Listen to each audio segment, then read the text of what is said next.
ధైర్యముతో కృపాసనమునొద్దకు చేరుదుము. హెబ్రీ 4:16. అధైర్యపడకూడదు. నీ భక్తి నీకు ధైర్యం పుట్టిస్తుంది. దేవుడు మనకు ధైర్యము గల ఆత్మనిచ్చాడు. పిరికివారు దేవుని రాజ్యములో చేరరు. దేవుని సన్నిధిలో సమయము గడిపినప్పుడు, దేవుడిని ఆత్మతోనూ సత్యముతోనూ ఆరాధించినప్పుడు ధైర్యము చేకూరుస్తాడు.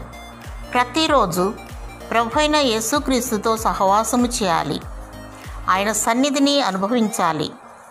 అనేకుల కొరకు, సమస్త భూప్రజల కొరకు, గొప్పవారి కొరకు, అనారోగ్యుల కొరకు, శత్రువుల కొరకు, సొంతవారి కొరకు ప్రార్థనా విజ్ఞాపన చేయాలి. మానక దేవుని కృపాసనమునొద్దకు చేరాలి. దేవుని యందు వర్ధిల్లుటకు కృప వెంబడి కృప పొందుకోవాలి. ఏ సమస్య, కష్టము, నష్టము వచ్చినా దేవుని స్తుతించు, గంతులు వేయాలి. నీ దేవుడు సమస్తము చేయుటకు సమర్థుడు. దేవుడి నీకు దయగల ఆత్మను దయచేయునుగాక. ఆమెన్.